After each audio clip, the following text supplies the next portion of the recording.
we go on a Friday, Mr. Relevant. I'm Alex Strouf with you from the Gruber Law Office's One Call That's All studio at the Avenue in downtown Milwaukee. Producer Tiny Ants, Hunter Vaughn back at the Everlight Solar Studio in downtown Madison. JOSHY DiMaggio might join us at some point. We're going to get to him momentarily. Will Summers is here as well, hanging out with us on his final day as a college student. Will Summers graduates tomorrow, so congrats to Will. But if you're watching on the YouTube stream, and maybe you don't watch KBN, is the show I produce weekdays from 2 to 5, you might notice something a little bit different about me today. That's because I shaved my head. We raised on KBN on Wednesday about $5,000 for the MAC Fund against the fight against childhood cancer. So I shaved my head. I have a buzz cut now. But that's actually not the story anymore. I put buzz as the first thing on a rundown today. The buzz cut doesn't matter anymore. One Friday a month, so 12 times a year, we have a company-wide call for Good Karma Brands, which includes all of our teammates from across the country: ESPN Milwaukee, ESPN Madison, ESPN Beaver Dam, ESPN Cleveland, ESPN New York, ESPN LA, ESPN West Palm, ESPN Cleveland, ESPN Chicago, et cetera, et cetera. So for the NCAA tournament this year, our CEO and my co-host on Sundays, Sunday Karma, Craig Karmazin, does a challenge every year. If you beat Craig in either the men's or women's NCAA bracket challenge, you are put into a drawing to win $1,000. And we just found out the winner of the $1,000, and it's the guy that just strolled in 2 minutes late to the show. What's up? Congratulations. I want to repeat the question I asked you. How does it feel to be poor? So here's my issue with you. Yeah. Everything's been turning up Josh recently. Oh, it's big time me recently. It sucks. It sucks. But here's the thing, Will. Here's the thing, dude. What did Josh just do for you? He bought me a Diet Coke. The hell'd you get me? Well, I wasn't. Here's the thing. It was 2 for $4.50. I wasn't going to go over to the Dooskies and buy a whole extra Dooskies. I didn't want to be carrying 4 sodas. They're going to think I'm crazy. I would have drank a Diet Coke. I didn't know you are a full-bodied drinker. What? You like full flavored. You like full shug. I do like full shug. So it was 2 for $4.50. Will had bought me not too long ago a Diet Coke. I hadn't repaid him. So after I won $1,000, I said I think I can spare $2.25 on my guy. So you guys got a good thing going. Yeah. I mean, We're the DC boys. you treat the guy that wins the lottery good before he wins the lottery. You reap the What do you benefits. mean you treat him good before he wins the lottery? I've been treating him good. No, you've been hit and go. Touch and go is what I was looking for. That is what you were looking for. So I want to take you through the exact of how this all took place. Yeah, let's do that. Because I usually jump on this meeting. I actually usually listen to it after the fact. We do recordings of it. It gets sent you're out. An avid listen backer. Yes. I rarely listen live just because we're doing this show a lot of times. It's my Friday, and after I'm done here, I'm pretty much done for the day. I wrap up a few things, and then I get to go home. So I don't want to spend time while I'm sitting here getting ready to leave on the phone call. So I'll usually probably listen to it like Saturday morning. Oftentimes I get up at like 5 a.m. There's no one else there. So I wasn't listening. I walked into our downstairs lobby-ish area that we have for all the studios. It's got like a sink to where we fill up my water, and I was filling up my water. And I hear Craig speaking upstairs, because that's where everyone watches the meeting, and I hear an eruption of just applauses. And I turn to the girl behind me, Rhea from WTMJ, and I go, "What just happened?" And she goes, "I have no idea." And I go, okay. And from the time it took me to walk 30 steps, I had like 10 text messages. And I was like, what is going on? And everyone, I got money bags sent to me. I can't believe it. I got woohoo. You got, from me, you've got to be effing kidding me. Yes. And then you responded, wait, what just happened? Correct. And I said, you just won $1,000. And you said, oh, cool. Yeah, because we entered in it, and I didn't win the tournament by any means. It was just simply a random person gets selected to win $1,000. And I said, hey, awesome. That's pretty cool. So I entered into both the men's and women's I did very poorly. I didn't expect to ever win. And then, now I'm $1,000 richer. Just me and you for a second. You know, so You think the headset had anything to do with it? there has been questions that I've had in my head of I had a really good weekend. This might have gotten forgotten to be drawn. And because is this the first meeting post the tournament? That's correct. Yeah. Okay. Do you think maybe they forgot and said, hey, who had a good couple weeks here? Who would be deserving? I don't want to say it's supposed to be random. And it could just be good fortune. Because my great weekend at the draft, due to someone else's misfortune, was fortunate for me. I got put in a big spot. I performed well. And I wasn't supposed to be there. And now here I am. You have to be What's up? one of the Yeah. most irritating human beings What do you mean? on planet Earth. Go buy me a soda. Why are you making in this the about future. him? This is Josh's win. You can just be happy for your friend. Like, this I is am awesome, happy Josh. for him. No, Great. you're not. You're You not. want a You're soda. annoyed. You just said he's the most irritating person ever because he wouldn't do are something you for listening you. to- You are so selfish. God. Yeah, if you wanted to win, you should have just put the headset on, Strouf. Yeah. Hunter, I'm glad you're happy for me. Thank you for being happy for You're me. welcome. I've got I'm a some- good friend. It's Mussolini's birthday coming up. Oh, no. We're going to Chicago. $1,000 helps a lot. That does help a lot, actually. Yeah. Okay, good. Yeah. Maybe our seafood dinner that we're having with some friends. I slapped down the plastic, say it's on me. Wow.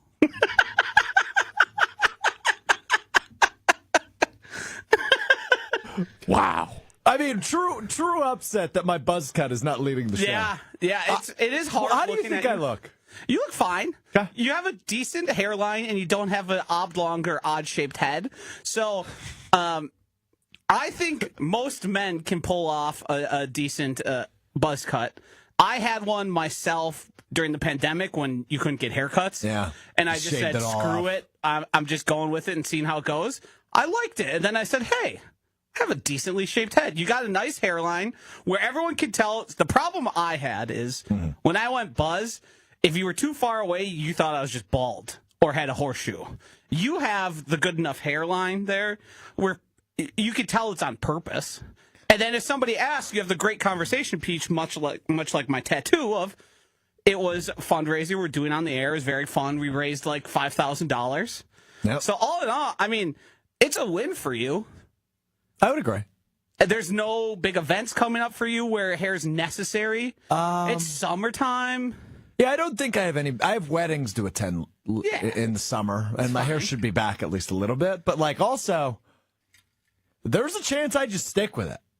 Now, I'm going to let it grow out a little bit longer than it currently is. Yeah. I might just be a buzz cut guy now. You certainly could be. It's fine. Okay. Buzz cut is kind of girlfriend told me it was classic, cute. too. Like, it's timeless. So, My that does girlfriend- help. My girlfriend's immediate reaction was, oh, my See. God, it's cute. You two are enablers. You guys are too positive to one another. Me and my girlfriend or me Yeah. and Hunter? You and your girlfriend. What do you mean? She's just in that spot. She has to feign irritation of, oh, I can't believe you She did wasn't irritated. I know, but you gotta make them feel it. You don't agree? I mean, I don't know how to take that sentence. I think it's healthy you to just- like have a moment of like, what are you doing when the Yes. significant other does something a little dumb? And she did. She texted me when I told her, hey, just No, so I you got to be know, face to face. Text doesn't count. Got to be face I to might face. have a fresh cut. And that's when we got the WTF text. What are Yeah. you doing? So, interestingly enough, the reason I ended up with tattoos is because I suggested shaving my beard, to which that was met with like the most vehement no, because as you know, as somebody who's around me a lot, I say a lot of wild stuff. I do a lot of interesting things, and you sometimes we've noticed, you yeah. just got to take them. You just live with them. And this was the first time I had actually received like a hard, absolutely not. And I took that with like, it's probably good for relationship in the future of it to not do that. So then I just ended up with Homer permanently tattooed on my leg. So, Oh, baby. Oh, baby. so it's all text golf to 800-990-3776. It is Gabe's fundraising event with the MAC Fund to fight childhood cancer. When are they golfing? They were supposed to golf yesterday. Next Thursday. Next Thursday. Yes. It's something that started first on Scalzo and Brust. Ben Brust is the great connector here, which is wild. As the most selfish person I think we can all say we work with. He's great when it comes to charitable things, not just this with Gabe, but other stuff as well. And we've, over the years, kind of turned it into a thing where every time on the time slot, usually the afternoons here, we raise a bunch of money. People are extremely generous, the listeners, and it's some of the most fun I've had professionally here.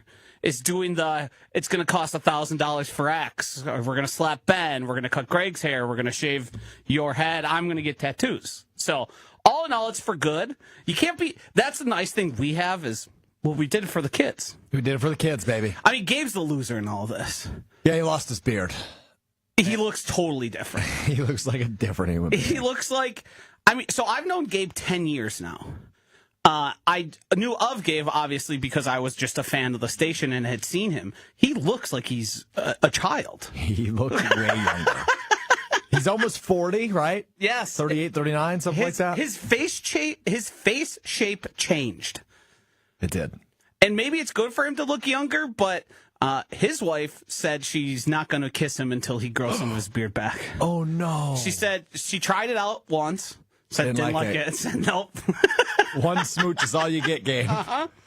Golf to 800-990-3776. Your way to donate to the Ringer and the MAC Fund and everything cool that Gabe Neitzel, Stephen Watson, and Greg Matzik. I haven't made my donation yet.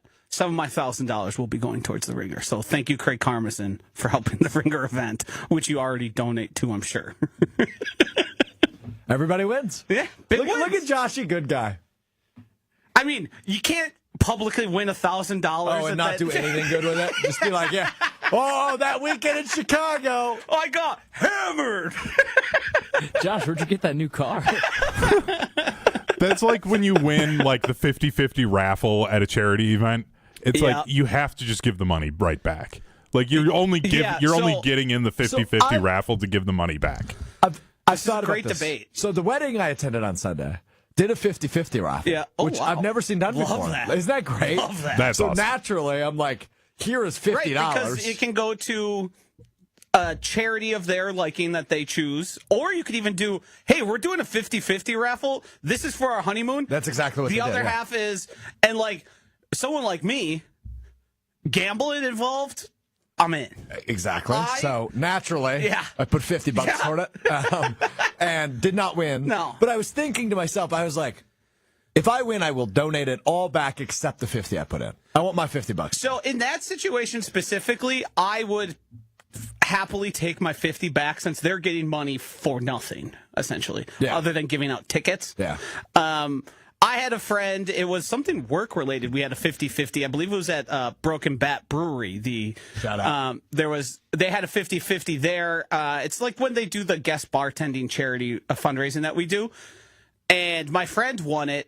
And it was decent. I think he ended up winning like $400, $500, and he just cut that in half and gave that. So, I mean, they won 3/4 of that money. I think at that spot, that's fair. As long as you're giving, like, 50-50 is meant you get the 50%, but especially when there's charity involved, you're like, well, do I really need all 400, or can I just take 200 and be happy? Probably the latter. Yeah. But Joshy's got all grand, so good for him. Good for Joshy. We're happy for him. Big win. Big win. All right. Speaking of not so big wins, Giannis Watch continues as the Bucks offseason now in full swing. Not a ton of new reports in terms of what Giannis's future looks like, but maybe something to keep an eye on is the fact that down in San Antonio and the Spurs, Greg Popovich calling his legendary coaching career a day as he moves into the president of basketball operations role for the San Antonio Spurs and a head coaching opening now available in San Antonio. Now, Giannis signed off on Doc Rivers, as we know, as the head coach of the Bucks, but there, of course, are other options for San Antonio. Think of the guy he won a title with in Mike Budenholzer. Of course, he plays for the Greek national team. I'm just saying, the Spurs could certainly do something that makes Giannis go, I want to go to San Antonio. Now, this is just the first of many dominoes in which are going to fall. over the course of the next couple of months when it plays into what Giannis's future looks like. I still hold, and we talked about this at length on Wednesday. It was what did we talk about it for? A half an hour, 40 minutes at least on Wednesday's show. So if you missed any of our Giannis conversation, you can hit Mr. Irrelevant on the ESPN Wisconsin app, Apple Podcasts, Spotify, or YouTube, wherever you watch our fine show 3 times a week. I still think he'll be back. And again, to Joshy's point he made on Wednesday, my argument isn't a strong one. It's literally blind faith. And as I think about it further and further, Joshy, the only other point I'd make is when you think of the guys Giannis has modeled this game after or, loved, right, and really respected, you think of guys that spent their entire career in one spot, right? Kobe Bryant, obviously, Giannis was a huge fan of Kobe's and obviously worked with him. Even after Kobe retired, they were super close until Kobe's death. And he spent his entire career in L.A. Dirk Nowitzki was the biggest international star when Giannis entered the league in the early 2010s. Giannis obviously loves Dirk Nowitzki. I'm sorry, I've got to pivot for a moment. We've got our guy Barry Sorrell in the YouTube chat. That is the father of Packers draft pick Baron Sorrell. Is that really who that is? Yeah, that's my understanding. He just commented on the ESPN Milwaukee YouTube chat. Packers Nation, 99 will shine. Barry Sorrell chiming in. I've seen Barry Sorrell comment a few times throughout the week, and I couldn't figure out if that was just somebody duping his father, if they were trying to dupe the player. I'm going to give Barry our phone line, 844-770-3776. Barry, if you were free, give Hunter a call. Can't do that right now. Your phones are down. Yeah, phones are down. Doing a little bit of a tech switch over, so That's no right. phone calls. You guys should be able to put that. Could send him a Teams VMix call. We could do that. And have him on video. I want to talk to Barry. You should be able to run it. Can we run that through Milwaukee? I think so, it yeah. out? I've got Will on standby. I gave Barry the second number, 800-990-3776. I want to talk to Barry. Barry, give us a call about Baron Sorrell, his son, who was drafted by the Packers in the 4th round of last week's NFL draft. Baron Sorrell obviously was in Green Bay, got to walk the stage, got to dap up the commissioner. Moments. One of the best moments of the whole weekend in Green Bay.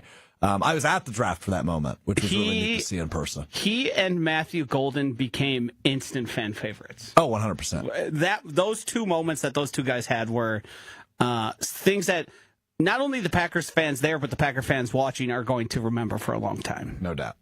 So you vote Giannis where next season? In Milwaukee or out of Milwaukee? You don't need to pick a team if you think it's one I of the still other think it's most likely that he remains with the Bucks. But I do think it is a 50-50 proposition. I don't think it's... I heard Wilde and Tausch talking about it, and they said they were unsure. And it feels like Giannis hasn't left any nuggets about potentially leaving. But if he left, there's plenty of things we could point to that would indicate, yeah, that was a guy who made it clear he wanted to win, he wanted to keep winning, and that was his plan. So if he publicly asked for a trade, none of us can be surprised because we know how passionate he is about winning. Mm-hmm. I haven't been able to decide if it's better for the Bucks to trade him or not in the long run. It's really hard to parse out because they have traded basically every pick away, and not any of the picks they own are so far in the future. You add the Dame situation, like, for lack of a better term, the Bucks are effed. I would agree. And this is where we just have to trust John Horst to pull the right strings and hopefully at least put together a team that can be, we don't want to be the Herb Cole Bucks. There's a reason the Herb Cole Bucks, and they moved on and they reinvented the franchise. As great, all-time great and important to the city as Herb Cole is, like, I don't think Homer always harps on this.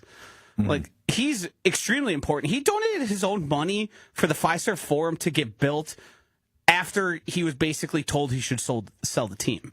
I mean, that's just a guy that loves basketball, loves the city, and loves it being here, and loves the Bucks being here. So I don't want that to sound as derogatory as it may have in that moment.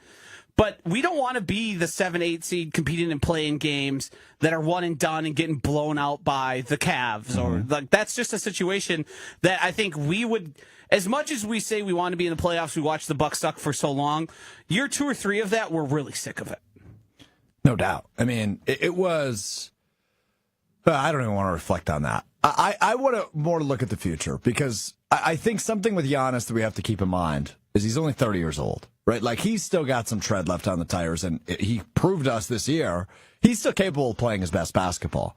And I think if you have Giannis on your team, you're still part of the conversation always. Now, the Damian Lillard thing, which Eric Name and Sam Amick reported yesterday in The Athletic, is if he would not have gotten hurt, the two sides were going to discuss him leaving Milwaukee after the season, unless they won a title. Now that he's hurt, can't really get him out of Milwaukee, given rules, and obviously who's going to trade for a guy that's not going to play next year, right? So you're going to be responsible for that contract, which is interesting. So we will see as we continue to roll on. And Giannis Watch is something we'll talk about every day, for the next couple months, I would imagine, when it comes to Giannis Antetokounmpo. Let's get to the Green Bay Packers because lots of news to clean up on. Also want to dive into in a bit. I have created, it's short, but it's an off-season checklist now that we're post-draft that I want to get to when it comes to the Green Bay Packers. But the news yesterday, I just want to interrupt really quick. Is there something going on in the market hall? No. I just got a request for my Venmo and to send it over.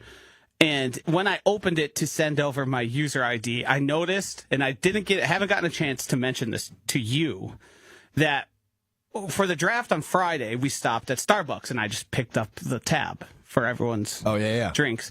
And then you sent me a $7 Venmo for the coffee, I did it instantly. Which is very nice of you, but I have an established rule. Anything less than $20, I don't want your money. Okay, so send it back. I already put it in my bank account. But to me, I don't want it, but I'll take it if you send it. Right, it's too late. Crazy. We were doing rent and it was part of it, and I just included it. But to me, it's very nice of the sender. I think somebody who requests something less than $20, that's someone I'm like, all right, I have to question our friendship. You send regularly sub $10 Okay, amounts? hold on. No, okay. Never, actually. Okay. I'm actually firmly a believer in the same thing. It all evens itself out. I think what happened there was, full transparency, just honest talk real quick. Yeah. I was a little hungover. Yeah. It was earlier than I'm used to. Yes. It was like 6:15 a.m. Yeah. And I think I was just like, he bought my coffee, I'll just fit my Yeah. I just need something. So you are much on the same, where if it's definitely. Like, we go to the bar and get one beer, and I pay for it. Shoot, no. Or if we get 3 beers. Yeah, it's like I'm never looking. Now, if we spend 6 hours at the bar and it's running my tab, yes, and I've spent $260 on beers, then I would look at you and be like, hey, can you send some over? Yeah, agreed. But yeah, if I'm spending less than, it's probably, honestly, I can get as generous as, like over 50 is where I start going, yeah. But I would hope the person at that point says, I'll send you some cash for this. I would agree. Like at that point, but under $100, I'm really not looking at the other person and going, I'll get you back when what comes around goes around type of thing. Yep. I fully agree. I don't. Every time I'm going to send the money, and I don't like being in someone's debt with that stuff. So I don't want somebody that could be. Do you request then? No, I won't request, but if they don't, I'm kind of like that's fair. Yeah. So if you're somebody who just sends it and it's your habit and you are uncomfortable with it, the worst is I have a friend who she may remain nameless, and it is not Mussolini, but a friend of ours will regularly request things for under $5, and I just straight up decline them. I think that's fair. I'm not going to send you $4. No. Because the next bar we go to, I'll probably just buy your drink then or in the future. So it's always very confusing to me to get something like that where I take it as a point of pride. I'm going to decline your sub $10 request if you send me the request, and I'm never going to send it either. Yeah, I think we're on the same page there. I'm sorry, I got very distracted. These headphones make my head itchy with short hair. Yeah, I didn't think that would adjust happen. to that. Yeah, you'll build up a tolerance. It'll be okay. we're having fun. All right, You the can news muscle yesterday through for the it. Green Bay Packers. Yesterday, May 1st, of course, so the decision had to be made on both of their first-round picks from the 2022 draft class, whether or not the Packers would pick up their fifth-year option. That, of course, Devonte Wyatt and Quay Walker. They do pick up one. They do not pick up the other, as Devonte Wyatt's fifth-year option picked up for the 2026 season. Quay Walker's is not, but Brian Gutekunst's been pretty open about the idea of keeping him on their roster long-term, meaning they're going to not give him the fifth-year option and hope to extend him to a second contract when we are looking at the dollar sign, right? I think what the Packers would like is a longer-term commitment for less money per year than what the fifth-year option would be in 2026, but a longer commitment and more money overall, obviously, than just the 1 year at about, I think it's somewhere over $14 million, just under $15 million. And I think Daryl, chimes in on the ESPN Milwaukee YouTube chat, says, I don't know why Quay was denied of the fifth-year option. Past 2 years, has been stepping it up in defense. I agree with you. While it's been, I don't know if inconsistent's the word I want to use, but it's the word I will use here on Quay Walker. He's been relatively inconsistent in terms of his level of play, but all in all, he seems to have stepped it up, right? He does seem to have taken it to a next level sometimes. I can answer the question. They want a longer-term commitment, is what it seems like. Yes, and that number is high because it involves edge rushers too. So edge rushers who play outside linebacker and inside linebackers get those numbers combined to make the total number. Yeah, I think it's like 14.8 or 14.9. Yeah, it's on the higher end. It's a number more than you would like to pay him. So if that number was just traditionally inside linebackers, the Packers might have actually done it. But as we know, an edge rusher, a Micah Parsons or someone who's playing that typical 3-4 spot, Von Miller, for instance, made a career at that spot. Those guys get paid $20 plus, $30 plus million, so that inflates the number. Yeah. I do think it's risky with having not an extension for Devonte Wyatt and Quay Walker, as of now, a free agent after his fourth year. Mm-hmm. I do think they plan to have an extension, and it's probably they're trying to figure out, because Quay Walker's agent is saying on the open market, we would get XYZ. The security of what the Packers do, they give you a lot of signing bonus. They incentivize it that way. They don't guarantee a ton, but you do get a chunk of money that I would imagine would be substantially more than even the fifth-year amount number would be. Yeah, I think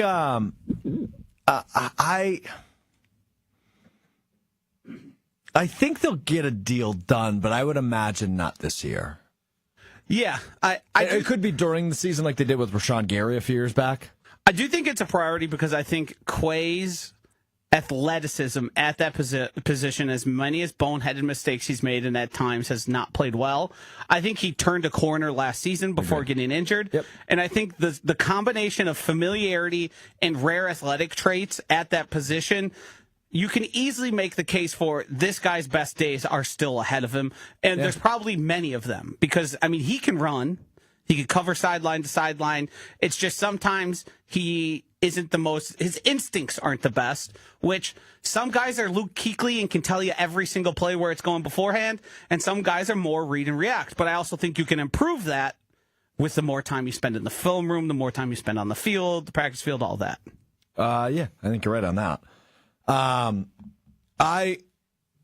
And obviously, if you're Jeff Hafley, if you're Matt LaFleur, if you're Brian Gutekunst, anybody in that building that's evaluating your roster and evaluating the talent at that position, I think you look at Quay Walker, you look at Edrin Cooper, who's still got 3 years left in his rookie deal, and you go, I'd be very happy if that's my linebacker core for the next 3 years. Yes, extremely happy. And hopefully onward, right? I still think both of those guys, to your point, their best days are ahead of them. So the Quay Walker thing, I am not worried about it, right? I think this is very much so we're not picking it up because you're in our long-term plans. And I think Devonte Wyatt could ultimately play his way into their long-term plans. but now he's under contract for the next 2 seasons with them picking up the 5th-year option. He's a guy where inconsistent is probably the right word, but he also, the opportunity hasn't been there for him. He's only started 5 games in his 3 years on the roster, and obviously he was playing some of his best ball in the first couple weeks of the season last year until week 4 when he was injured, and he got an ankle injury.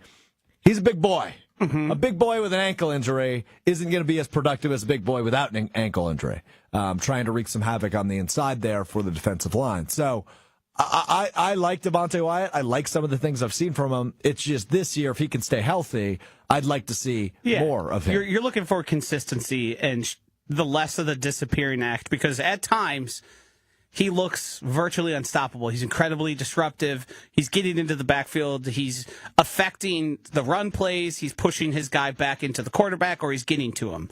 So he's the type of guy where this might be the best he ever plays in the NFL, but he's worth keeping around and figuring out because he is that talented and can be that disruptive. It's just you would like to see it more consistently. Yeah, I would agree. So we will see on that, but I got to be honest with you, though, Joshy.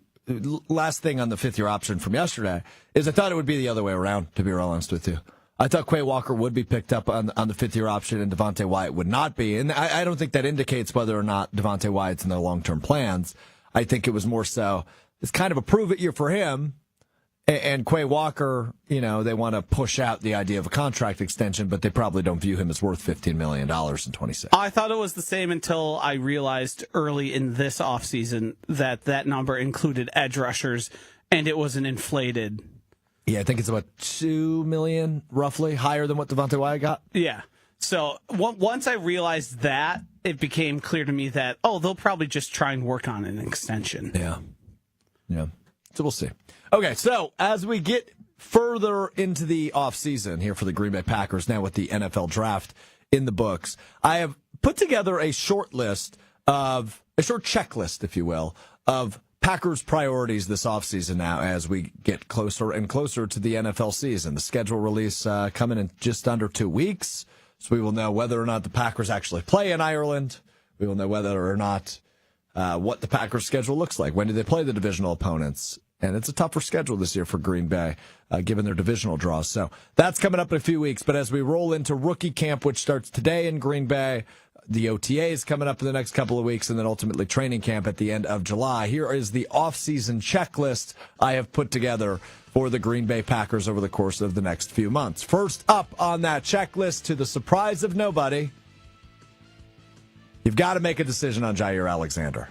Whether you're cutting, trading, or keeping on a lower deal, will Jair Alexander be on this roster in 2025 or not? I think the sooner they can make this decision, the better, because it allows you to evaluate the cornerback room for what it is sooner. I'm for bringing Jair back. I've been pretty clear on that. I like the cornerback room they have, right? Carrington Valentine, who we spent a bunch of time with last week in Green Bay. Nate Hobbs, who Carrington Valentine came up with, and they trained together in the offseason joining that room, and of course Keyshawn Nixon. I like the room as it is, but I like it a little bit better if Jair Alexander is in it. But even if he's not in it, I think it allows that room, those coaches, to focus in on what you do have and what you are working with for the upcoming season. So I think the number one priority this offseason on my checklist for the Packers is you've got to make a decision on Jair Alexander. Fair number one on this list? Yes. Partially selfishly because I want the saga to be over, whatever it ends up going. If he's back, is the saga over? I think in terms of the questioning. Sure. What Jair decides to do throughout the course of the season, I think everybody on both sides entering the mix is with a big who knows. But it at least puts it to bed. He's coming back. He's going to be a part of the team. And then you go from feeling fine to good about the secondary and the defensive backs to really good about them. Yeah. Because I don't think the Packers properly rate how much it could benefit them to have a guy who's trying to play for another contract. Little chip on the shoulder? If they're able to come to a reconciliation and he's thinking, bleep these guys, but I'm going to play my ass off because I want to make another $60 to $70 million before my time in the NFL. That's a really valuable guy to have on your team. Totally agree. My number 2 priority is extending offensive lineman Zach Tom. You've got a big offseason coming after this season in terms of free agents. Think about that 2022 draft class. Your starting left tackle, Quay Walker, will be a free agent. As of now, Quay Walker will be a free agent. I imagine that will change. Romeo Doubs, Christian Watson, both of those wide receivers a free agent after this season. Sean Ryan, your starting right guard, a free agent. And Kingsley Enagbare, one of your edge rushers, a free agent after this season. So a lot of decisions to be made when it comes to this draft class after the 2025 season. There's nobody more important to lock up long-term than your current starting right tackle, who the Packers think can play all over the offensive line, in Zach Tom. I would make that priority number 2, Joshy. Yes, I want that done probably even before. You want that done yesterday? Yeah. I want him to be... I think the absolute world of Zach Tom.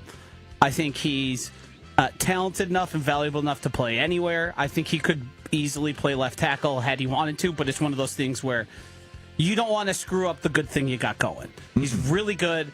I mean, he shut down TJ Watt. He eliminated him from the game. That's the type of guy that it wasn't just a fluke. He played injured all last year and was disappointed with his performance, and he was still one of the better right tackles in all the NFL. He is...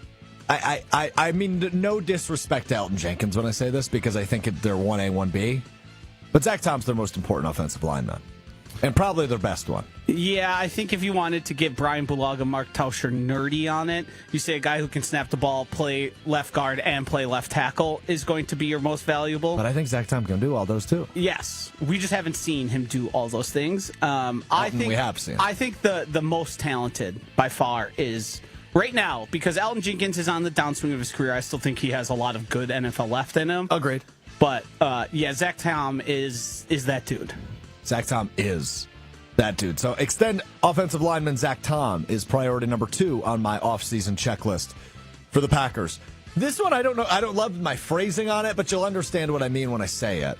Number 3 priority on the checklist is discover your wide receiver hierarchy.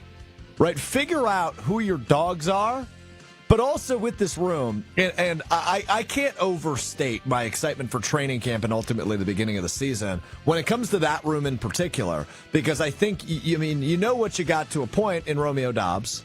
You think you know what you got to a point in Jaden Reed. I don't think Dontavian Wicks has been unlocked yet. And now you add these 2 rookies in Matthew Golden and Savion Williams into the room.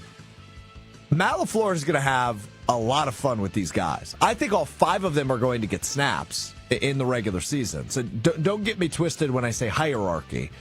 But I think understanding situationally who your guys are, and then what kind of fun can you have with some of these pieces like Jaden Reed and Savion Williams? How can you utilize them differently, whether that be the jet sweeps that Matt LaFleur fell in love with a few years ago, whether it be lining one of those guys up in the backfield for a better option out of the backfield, whether that be whatever kind of route. So I just think the creativity is going to be so important with this room from Matt LaFleur, but figuring out who your dudes are. So discovering your wide receiver hierarchy prior to week 1, I view that as a pretty big priority for this Packers team this offseason. I don't know how much I can call it a priority because I think it's going to change. Which is okay. Yes, I think we're going to start out in the hierarchy is going to be some combination of 1, 2, 3 is going to be the veterans. Matthew Golden's probably going to be interchangeable at that 3rd option. And then as the season goes on and hopefully he cements himself as a guy who knows the offense, knows where to be, and just knows how to be a professional, I think the perfect situation is Golden ends the season as the prohibitive 1. He's the guy you're looking at 8 to 10 targets a game. Who knows how effective each of those are, but he's a guy that's a focal point of the offense. Then you have Jaden Reed, and slightly behind that, probably Dontavian Wicks, because I do think Savion Williams, the comparison to like the Percy Harvin or Cordell Patterson, you do have to be creative with those guys, but that's also those guys, that type of player typically doesn't pop right away. Those are the type of guys you kind of have to figure out what they do best as the season goes on, put them in advantageous situations. And not all the time are you able to put your players Matt LaFleur kind of admitted he did a bad job of getting Jane Reed involved enough down the stretch. Now, defenses did change their approach to playing him because I said he can't beat man, so wherever he lines up, he's going to be playing man coverage. I think Savion Williams' best days are probably going to come 2-3 years down the road, but he's a big, talented guy that can do stuff with the ball in his hands, so you're going to figure out ways to get him involved wherever you can. And my final priority on the checklist, number 4, is similarly to the wide receiver position, but a little different. Who is your front 7 dog defensively? Can I make my own for this one? Sure. And I think this should have been priority 2.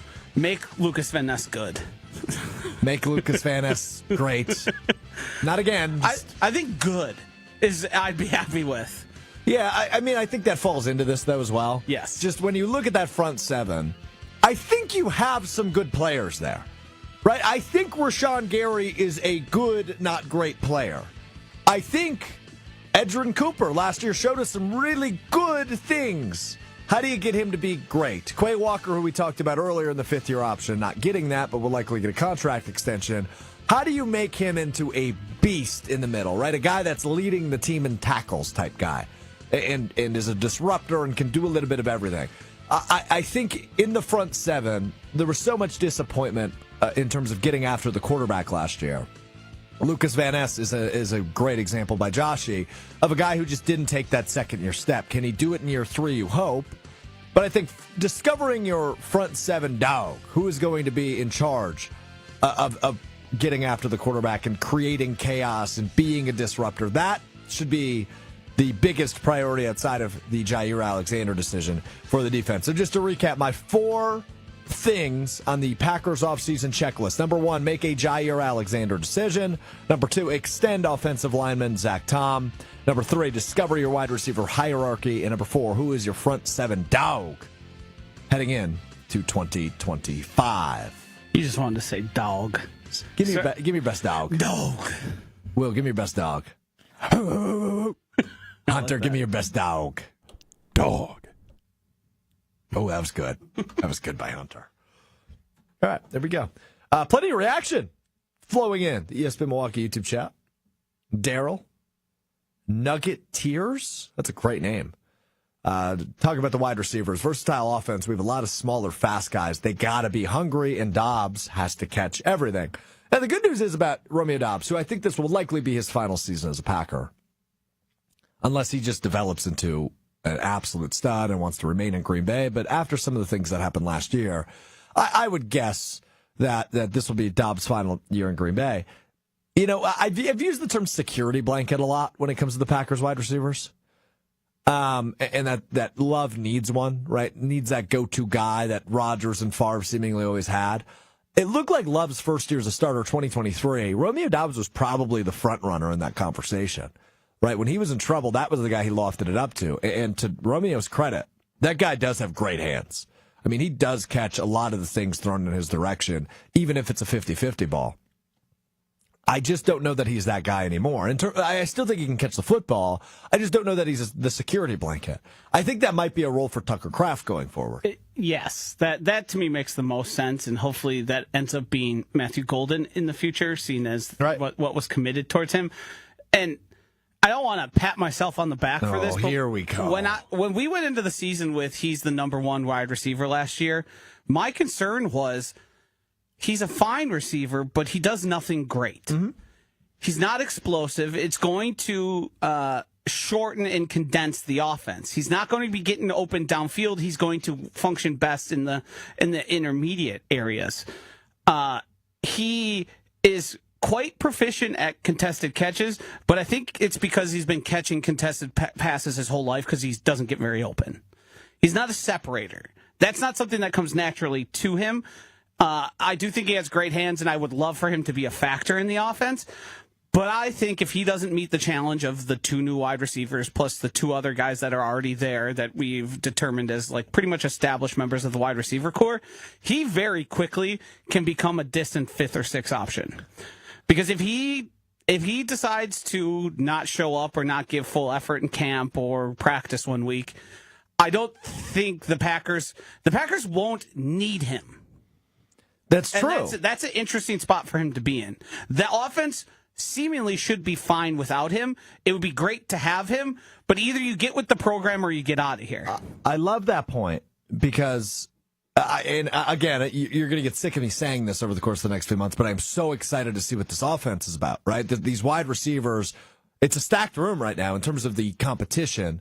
The tight ends, I'm very excited about having both of them healthy, and Tucker Kraft and Luke Musgrave. The offensive line seems to upgrade, or to have been upgraded this offseason with the signing of the new left guard Banks, and obviously the drafting in the second round of Belton, and you have a first-round pick from last year. You're eager to get into the lineup. I'm boiling over with excitement for this offense. But again, that leads me to the point of Jordan Love will be out of excuses. And obviously, last year, injury was the excuse. But for Jordan Love, who is being paid like a top-level NFL quarterback, he has the pieces around him like a top-level NFL offense. I just don't think there's going to be a lot of excuses for Jordan Love if he is not a top 10 and even maybe top 5 quarterback in the NFL in 2025, because he's got an offensive-minded head coach and a creative offensive-minded head coach and play caller in Matt LaFleur. He's got a bunch of weapons, speed, size, versatility at wide receiver. He's got 2 good tight ends who we're hoping make a big jump in year 3. And he's got a pretty darn good offensive line after some of the investments made this offseason. So Jordan Love, I think, out of excuses this year. Yeah, without a doubt. I mean, there's a lot for Matt LaFleur to figure out. It's also a big year for him, because I think if the offense falls flat, people are going to really start looking at Matt LaFleur, which I think might be a little early undue. I think he has an established history as a great play caller and a pretty damn good head coach. But the options with the way the running game ended the season and how it looked at many points throughout the season, you could pretty easily point to Dontavian Wicks was dropping the ball a lot. Romeo Doubs legit wasn't showing up for work. Jaden Reed became a secondary third option in the offense. And it just didn't seem like the offense was married up. So he's got to prove a lot. And Jordan Love also, if there's guys wide open, you got to hit them. Luckily for us, Matthew Golden has a long-established history of having not-so-accurate quarterbacks. That's true. And he still makes the catches. If you watch his tape and not just his highlight tape, you'll see him coming back to the ball a lot. Perfect. Jordan Love can only throw him a time or two. Maybe he'll still make the catch. Because there's plenty of times throughout where you can make cases, you can point to injuries, you can point to performance of the wide receivers, but frankly, a lot of the time, he just wasn't good enough. He was fine, not good enough. Dude, here's something that I've actually... Hey, brother. Dude. Hell yeah, bro. Dude. Let me tell you something about I've been thinking about a lot recently, and I haven't said it out loud yet. This is how my brain works, man. I think about the Packers way too much. Ever since the Packers drafted Matthew Golden last Thursday, I've been thinking about, do you remember the opening play? I think it was against the Bears. Jordan Love's first game as the starter. Do you know what I'm talking about? The very first offensive play? No. It was a fly route that Christian Watson ran, and they just bombed it on the first play of the season. That was the first play of his career against the Vikings. Oh. Yes. So that was 2022 with Rodgers. He dropped a Rodgers touchdown, Yes. but they did it again against the Lions on the road on Thanksgiving. Yes. Okay. So that's the play I'm referring to. And I know Christian Watson's out. They've got a faster receiver. Yeah. They've got a dude faster than Christian Watson. First play of the year, I don't care who they're playing. I think they got to do it. Just to be like, hello NFL, this is Matthew Golden. Hello NFL, this is our offense. I can tell you for certain everyone's going to be expecting Josh Jacobs. On the first play of the year? Yes. Yeah, 100%. That's what I'm saying. Just do it. Right? Give me a fly route Matthew Golden down the sidelines. First play of his NFL career. It's screaming I'm play action. Go deep to Golden. Yes. But I want the exact same script of that game with Watson, his first game of his career, and then that was it Lions on Thanksgiving with Love. I want that play first play of the year offensively. Play action, Golden down the sideline. Even if it's an incomplete pass, just take the shot. Little two-man concept. Show us his speed. Yeah. Get Packers fans excited for the season that's to come with him. I just think it is an amazing idea by me. Pat myself on the back there. you're not the first person to go, hey, throw it deep on the first play. But it's Alex Strouf, Like, so he thinks he is. There's people who, I mean, I think we've probably all gotten pretty good at it where, especially with Mike McCarthy, you could call the shot play like plays before it was coming. Back when they used to run that one to Jordy Nelson all the time, like you would see the setup coming and the situation and go, uh-oh, here it comes, because it'd typically be like second and short from their side, and they go, well, I think we can get 2 yards, so why don't we try and get 80 instead? Yeah, right, exactly. So I think I've gotten pretty good at predicting when LaFleur's going to take shots. It's just Jordan Love seemed to have, through points in the season, not pulled the trigger. You'd see him rear back and then kind of look elsewhere, which I think is why we had to do the whole sling it thing and the injury and all that, where I think we could probably, with enough of this offense, we'll be able to see those coming. Yeah. I'd like more explosives. So rookie camp underway in Green Bay. And sorry, I'm just doing some cleanup over here as some of the rookies are talking. Mop it up, brother. Mopping it up, bro. Some of the rookies talking to reporters in Green Bay. Matthew Golden called his grandma his best friend, and she influenced him to wear number 22. He never asked Malik Willis for jersey number 2. Yeah, I mean, Malik's a veteran. I think it's much better as a young guy to just take your number and then figure it out moving forward. But number 22 is pretty nasty. And I don't mean that as a compliment on a wide receiver. Yeah, I don't love it. He was 81 first? He was 81 at first, which I don't love that either on him. He should be single digits because of how fast he is. It's going to be hard to see 2 numbers. It's going to be hard to make him out as he's flying out of the It's going to field. be confusing. I'm not a big numbers guy. I honestly don't pay all that much attention to players' numbers. I do notice the extremely out-of-place numbers, though, when you got, like, you know, a defensive tackle with a number 1, that always will be like, well, that's an interesting play. And then, like, the running backs with some of them are in the 40s. Take that off. Yeah. That, to me, annoys me. I totally agree. Spencer Havener, remember him? Sure do. Yeah. What position was he technically? Linebacker / tight end? I think so. That's Was it badass. Havner or Havener? It might have been Havner. I don't know. Regardless, that guy was sweet. Wasn't very good, but he was sweet. Sweet. He wasn't very good, but he was sweet. All right. You learn something new every day. We learn something new today. It's time now for What We Learned, which is presented by our friends at Door County Distillery. Locally produced, handcrafted, award-winning spirits made locally in beautiful Door County. Door County Distillery, located in Carlsville. If you're heading up to Door County this summer, make sure you stop in. Do the tours, do the tastings. It's a really cool tour. I've been on it a few times. They bring you all around the distillery, all around the building. They explain how the product is made. They explain how the bottling and canning is done. But also, they bring you into the basement, which they claim is haunted. So if you're up in Door County, you got to check it out. It's very cool. Door County Distillery. Also, I was having a little bourbon last night. Wow. And of course I was having a little bourbon Thursday. Well, I got my head shaved and I was like, ooh, I need some of the good stuff tonight. I've earned it. I've earned it. So I had a little Door County Distillery bourbon last night, which is just my favorite. You can find it wherever great local liquor is sold. And you can use their tool on their website, too. If you're looking for something specific, it'll tell you the retail location nearest you that has it. So check it out, doorcountydistillery.com. Can I go first? Yeah. After being on the run for a few days in Pennsylvania, the Delco Pooper has been apprehended. I don't know what that means, Josh. Great name. The Delco Pooper is a woman who, during a traffic dispute, parked her car in an intersection, got out of it, bent over, spackled the hood of somebody's car, and then went back, got in her car, and But when you say drove away. spackle, does that mean she climbed on the car and pooped on it? Nope, she just kind of put her butt out, bent over, and Dookied on a car. yes, and it wasn't solid. So it was so like just a painted. buckshot. Just Yes. Good term. If you put in Delco Pooper, you can find the video and the aftermath that she left on this poor person's car. You can also see her perp walk, where after she was apprehended, there was crews following her getting into the car to go to the police station. She had a big smile on, seemed quite proud of her work, and then just offered up I have a condition. What? Yeah. She got mad at somebody, pooped on their car, and drove away. How long do you go to jail for that? So she met a various amount of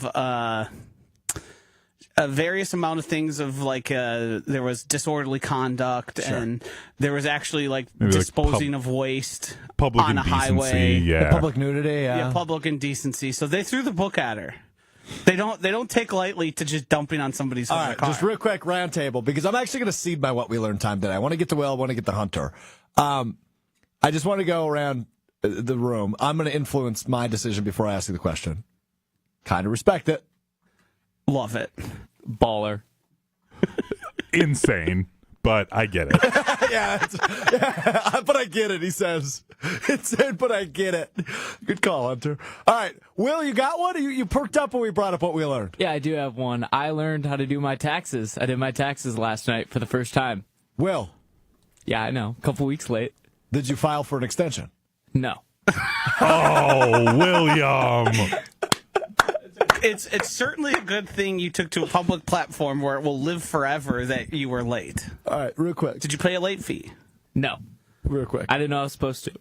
Did you use one of those online services, no Yeah. free advertising? Yes. Took you, 20 minutes? Less 10. Yeah. Super easy. Super easy. How I don't know why If you have one job, it's super Yeah, why do easy. people stress about this so much? It's so easy. Well, because Will! they buy house, they have kids. True. You did it 2 weeks late. I didn't know I was supposed to do it. What? What do you mean you What didn't does know? that mean?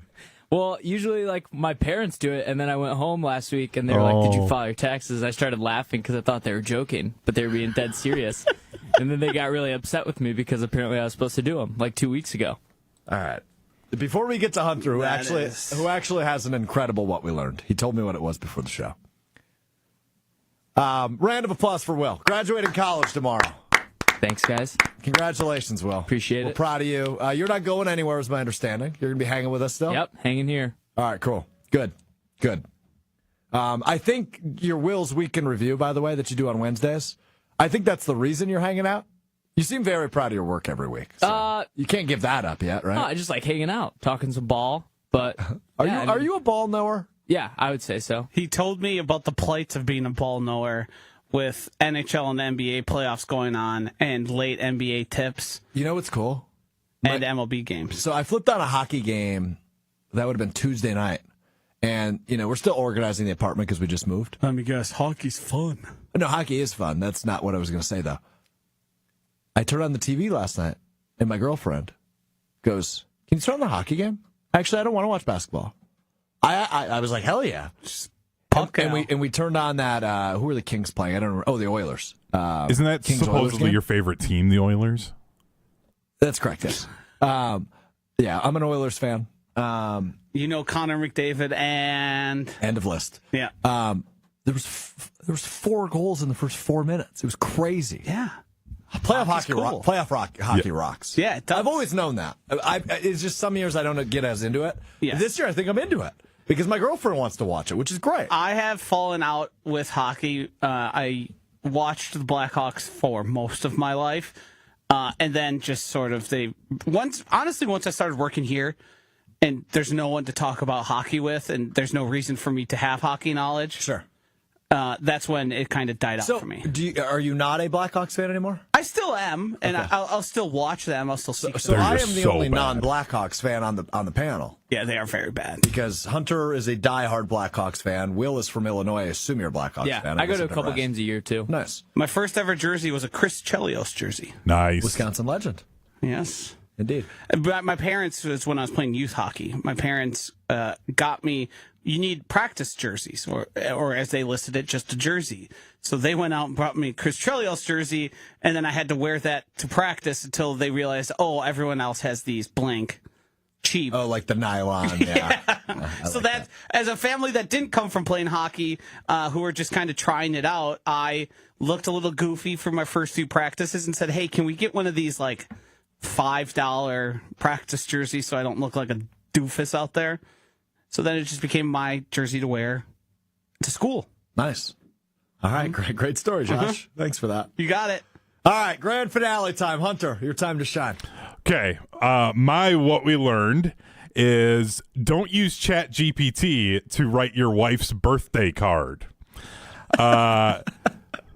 for this story, we have to go back a week to my niece's first birthday, in which my sister wanted us to write letters to our niece, and then she was going to put them in a time capsule that my niece will then open when she turns 18.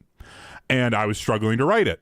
So my wife, Sarah, says, just use ChatGPT, change it up a little bit, and then you're good to go. I'm like, okay, perfect. 5 minutes, done. Awesome. Heartfelt message. This is great. This morning, I get up early, put up a couple of balloons for my wife, and I'm struggling to write the birthday card. So I remember till last Sunday, and I do the same thing. My wife opens up the card, gets 2 sentences in, and says, "This isn't how you talk to me. You used ChatGPT, didn't you?" I can't lie to her and admitted it. She was not overly thrilled. So rightfully so. Yep. Hunter, she's better now because the flowers got delivered to her office, so we're good now. But earlier this morning, it wasn't great. Got his way out of the doghouse. Hunter, the thing that I find problematic is she should be the easiest person to write a birthday card for. Right? You just got to hit the X's and O's, right? Like, it's just like you're running the offense you always run, right? I love you. I value our time together. You're so inspiring. You're amazing. I don't know what my life would be without you. Like, you just got to hit the basics. It can't be that hard. But, like, I get too in my head with it, and especially when it's sharing. Sure. If it's sharing emotions that aren't, like, joy and anger at Jerry Jones and the Cowboys, I struggle with those. So, writing heartfelt messages, not great. Take me a while. I get too in my head. I'm pretty sure Russell Wilson did the exact same thing where he Googled how to describe a beautiful woman to make an Instagram post for his wife, Sierra, and someone figured out that he just clicked on the first result of that and then made that the caption. So I have, in my past, Googled, like, how to start letters and how to... Sure. Like, when I'm writing birthday cards, I definitely don't just directly rip it off, but it would be like, here's a flourish to get into the personal things I'm going to write, because It's fair. Yeah. And it didn't mean a little less. Not the one, no. Now, Hunter, how are we going to improve next time? Are we still going to use ChatGPT, but change it up enough so it sounds like you? I thought I changed it up enough already, so clearly I'm not good at this. So I think what I need to do is not buy the card the night before and try to write it that morning at 6 a.m. before she wakes up. Yes. And we put a little bit more work into the card writing. I had the flowers ordered like days in advance, got her favorite flowers and that. Love that. Yeah, that was fine. It's just, the card writing, we gotta put a little bit more work in, a little more time in. I gotta grind the tape better, and I'll improve. Grind the tape, yep. Here's something I need. This is a little help from the bros on this one. As I mentioned, it's Mussolini's birthday coming up. Okay. We are going to Chicago and staying there for a night and doing a bunch of stuff that Meg likes to do in Chicago. We're going to have some friends out there as well. Is it adequate for me to buy the hotel room and the dinner as a gift? Or do I need to add... I'm going to get a card, obviously. Can you do flowers, or is she not a flowers girl? She's fine with them, but we just recently we buy them from the same place. We've worked with the company Flowers for Dreams. We bought some for our parents, and what I run into a lot is it's still Mother's Day oftentimes when I'm going to buy. Sure. So most of them are themed Mother's Day. They aren't typically the style of flowers she likes. So it puts me in a spot where I'm like, I'm going to be spending probably all told around $500, which to me feels fine, but I also feel like a card just isn't enough. Are you guys going to be going somewhere like to stores that are like just kind of like shopping, like Michigan Ave kind of stuff? Yes. I don't know the plans because she said, I'm not telling you what you want to do because you'll probably be annoyed by the time we're done. So that's fair. I mean, I'm not going to be. It's your birthday. You can do whatever the hell you want. And there's plans to stop at bars, so... Great, I'm good. Right, I have a couple brewskis. Get a liquid courage, we're good. I'll go to the purse store. Yeah. I think you just be prepared to buy something then, and then like that's just a great it point. on top of it. Yep. And you just don't even question it, and that's it.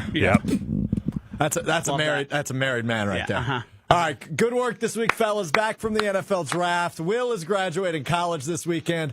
Next Wednesday's Will's Week in Review. I was thinking maybe Kentucky Derby. Got it going on this weekend. But also could do NHL. Or your 4 years in college. Ooh.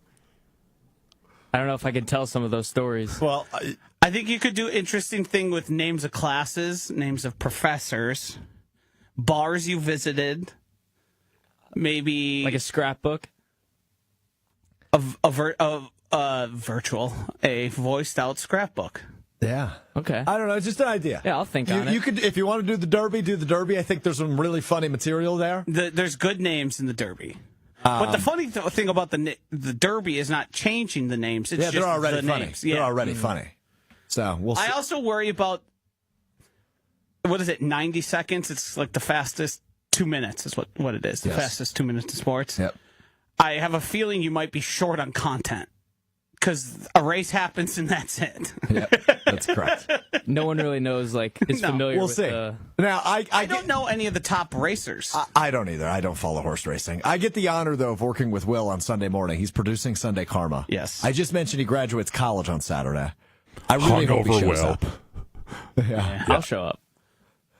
That's not what you got to worry about. It's I'll just be there. performance while here. Yeah, that's right. I'll be on remote. Sunglasses.